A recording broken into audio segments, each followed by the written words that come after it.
Hi, it's me again. I would love to talk to you all today about self sabotaging in relationships. Self sabotaging in relationships. Um, when we speak about self sabotaging behavior, okay, and this can be uh, romantic relationships as well as non romantic relationships. Uh, but a lot of us have engaged in self sabotaging behaviors in the past. And what I want to talk about in this video is pretty much the reasons why we engage in this behavior.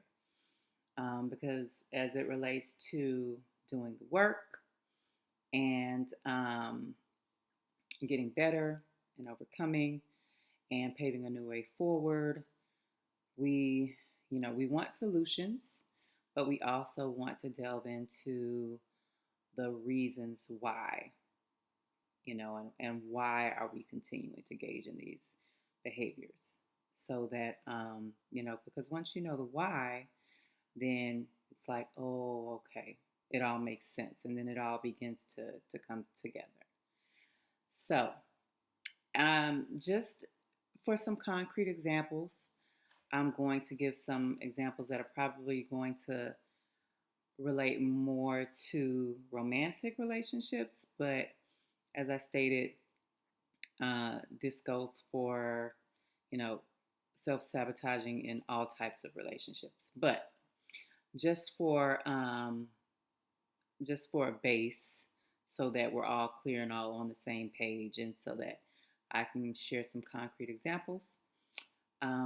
It's going to specifically refer more to romantic relationships. But okay, so some examples of self sabotaging in romantic relationships would be um, being really quick to say, I'm done, I'm over it, I can't do it anymore, without really trying to work things through and come up with concrete solutions.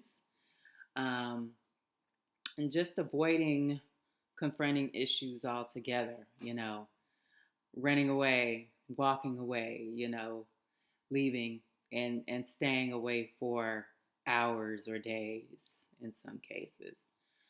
Um, and just, ineffective communication, yelling and screaming during a disagreement or hurling insults during a disagreement, all the way to the extreme of possibly committing infidelity.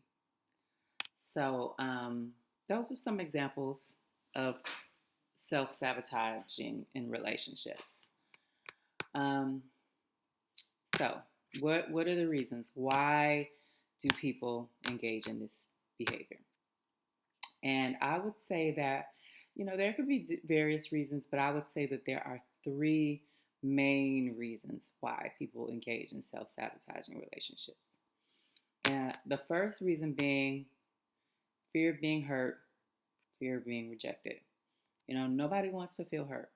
You know, that pain can be pretty intense. That pain can definitely be pretty intense. So, so we don't want to deal with it. We do not want to deal with it. We're not going to deal with it. And as a result, we kind of end up having a, let me get them before they get us attitude. And, it's all in an effort to avoid that hurt and avoid that pain.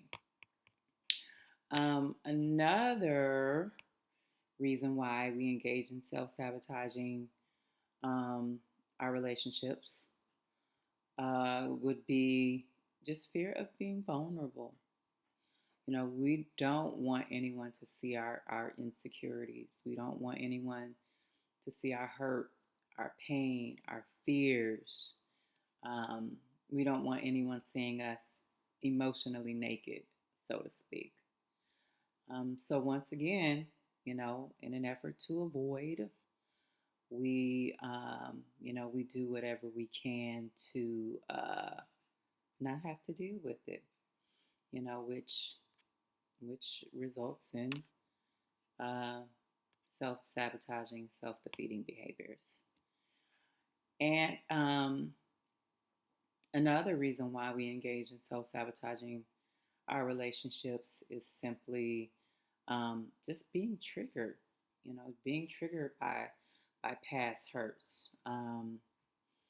You know, as soon as we, sense that, get that, sense that first sign of trouble or opposition, or just any type of problem that arises in our minds, we go back to our past relationships where something occurred and maybe things didn't go well, and things didn't go well, and we couldn't deal with it, and I'm not gonna let anyone talk to me like that, and I'm not gonna allow anyone to walk all over me, and you're gonna watch the tone of your voice, and in other words, we our minds begin to replay um, these things that have happened in our past, and we we want to protect ourselves. So immediately we want to cut it off. We want to run and you know engage in these other negative patterns of behavior. So as I stated, that is the first step in overcoming these negative patterns of behavior. Just identifying, recognizing that we're doing it, and identifying, the fact that we are engaging in these patterns, and just knowing, okay, why? Where is it stemming from? Why am I feeling this way? Why am I doing this? So that's the first step, recognition and awareness. And then, so once you become aware, the next step is delving into the solutions. And that is what we're going to do in the next video. So stay tuned. Thank you for tuning in today. And don't forget to like, comment, share, and subscribe. And till next time.